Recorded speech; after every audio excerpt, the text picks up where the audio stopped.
दोस्तों अश्वगंधा एक बहुत ही पावरफुल जड़ी बूटियों की श्रेणी में आता है जिसका टॉनिक के रूप में इस्तेमाल किया जाता है, जो कि कई सारी बीमारियों से बचाने के साथ साथ शरीर को अंदर से ताकत प्रदान करने का काम करता है। लेकिन इसका सही फायदा शरीर को मिलने के लिए इसे खाने का सही समय और सही तरीके का भी पता होना बहुत जरूरी होता है। दोस्तों अश्वगंधा शरीर के हार्मोन को बैलेंस करने का काम करता है, एंजाइटी, डिप्रेशन और तनाव को कम करने के साथ साथ अच्छी नींद पाने, ब्रेन पावर को बूस्ट करने, आपके मूड को तरोताजा रखने और ब्लड शुगर को कम करने का काम करता है। ये शरीर में टेस्टोस्टेरोन जैसे हार्मोन की मात्रा को बढ़ाता है, जिससे कि शरीर में मसल मास की मात्रा को बढ़ाने और बढ़ी हुई चर्बी को कम करने में काफी हद तक मदद मिलती है। इतना ही नहीं, ये औरतों और मर्दों में सेक्सुअल हेल्थ को इंप्रूव करने, इम्यूनिटी पावर को बढ़ाने और कैंसर जैसी बीमारियों से बचाने में भी काफी हद तक मदद करता है। सवाल ये उठता है कि आखिर अश्वगंधा में ऐसा क्या है जो कि शरीर को इतने सारे फायदे पहुंचाता है। दरअसल अश्वगंधा एक पौधे के रूप में होता है जिसके जड़ को सुखाकर पाउडर और कैप्सूल के रूप में इस्तेमाल किया जाता है। वैसे तो अश्वगंधा में कई तरीके के मिनरल्स और एंटीऑक्सीडेंट मौजूद होते हैं, लेकिन इसकी सबसे खास बात यह है कि ये एक एडेप्टोजेन की श्रेणी में आता है। और एडेप्टोजेन उसे कहते हैं जो टेंशन और तनाव की वजह से शरीर में आए असंतुलन को फिर से संतुलित करने का काम करता है। ये बात तो हर किसी को पता है कि स्ट्रेस और तनाव का होना लगभग सभी बीमारियों की जड़ होती है, चाहे स्किन से जुड़ी कोई प्रॉब्लम हो या कमजोर बाल, मानसिक और शारीरिक कमजोरी,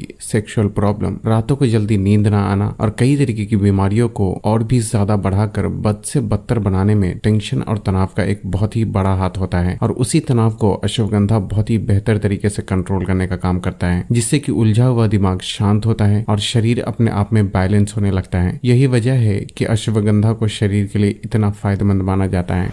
अश्वगंधा को किन चीजों के साथ इस्तेमाल करना चाहिए? दोस्तों अगर आपको A2 मिल्क यानी देसी गाय का दूध मिलता है तो अश्वगंधा को हल्के गर्म दूध के साथ इस्तेमाल करना सबसे बेहतर ऑप्शन हो सकता है। देसी गाय का दूध ना मिलने पर इसे भैंस के दूध के साथ भी इस्तेमाल किया जा सकता है, और अगर वो दूध भी ना मिले तो इसे सिर्फ हल्के गर्म पानी के साथ भी इस्तेमाल किया जा सकता है। इसके स्वाद को बेहतर बनाने के लिए इसमें थोड़ा सा धागे वाली मिश्री या नहीं तो प्योर शहद का इस्तेमाल किया जा सकता है। ख्याल रखें कि अगर शहद आपको प्योर ना मिले तो इसे बिना शहद के इस्तेमाल करना ही ज्यादा बेहतर ऑप्शन हो सकता है। अश्वगंधा का कब इस्तेमाल करना चाहिए? दोस्तों अश्वगंधा को रात का खाना खाने के 2 घंटे बाद और सोने से कम 1 घंटे पहले इस्तेमाल करना सबसे बेहतर ऑप्शन हो सकता है। लेकिन अगर आपके लिए अश्वगंधा को इस तरीके से इस्तेमाल करना मुमकिन ना हो तो इसे आप रात के खाने के 1 से 1.5 घंटा पहले भी इस्तेमाल कर सकते हैं। उसी तरह अगर आप इसे सुबह के वक्त इस्तेमाल करना चाहते हैं तो इसे नाश्ते के 1-1.5 घंटा पहले या फिर नाश्ते के 2 घंटे बाद में इस्तेमाल किया जा सकता है। इसके अलावा अगर आप हेवी वर्कआउट करने के बाद प्रोटीन पाउडर का इस्तेमाल करते हैं तो अश्वगंधा को उस प्रोटीन शेक में डालकर भी इस्तेमाल किया जा सकता है। इसका कितना इस्तेमाल करना चाहिए? आमतौर पे अश्वगंधा का आपको पूरे दिन में सिर्फ एक बार ही इस्तेमाल करना चाहिए। हालांकि एक्सरसाइज या फिर बहुत ज्यादा मेहनत करने वाले लोग इसका दिन भर में 2 बार भी इस्तेमाल कर सकते हैं। और साथ ही अश्वगंधा तासीर में गर्म होने की वजह से इसकी शुरुआत हमेशा ही थोड़ी मात्रा से करनी चाहिए। अगर आप पहली बार इसका इस्तेमाल कर रहे हैं तो एक बार में ½ टीस्पून यानी कि आधा छोटा चम्मच अश्वगंधा पाउडर ही काफी हो जाता है, और बाद में 1 छोटा चम्मच तक इसकी मात्रा बढ़ाई जा सकती है। अगर आप औरत हैं और एक्सरसाइज करते हैं तो 1/4 टीस्पून यानी कि 1/4 छोटा चम्मच अश्वगंधा का इस्तेमाल किया जा सकता है, और बाद में इसकी मात्रा ½ टीस्पून तक बढ़ाई जा सकती है।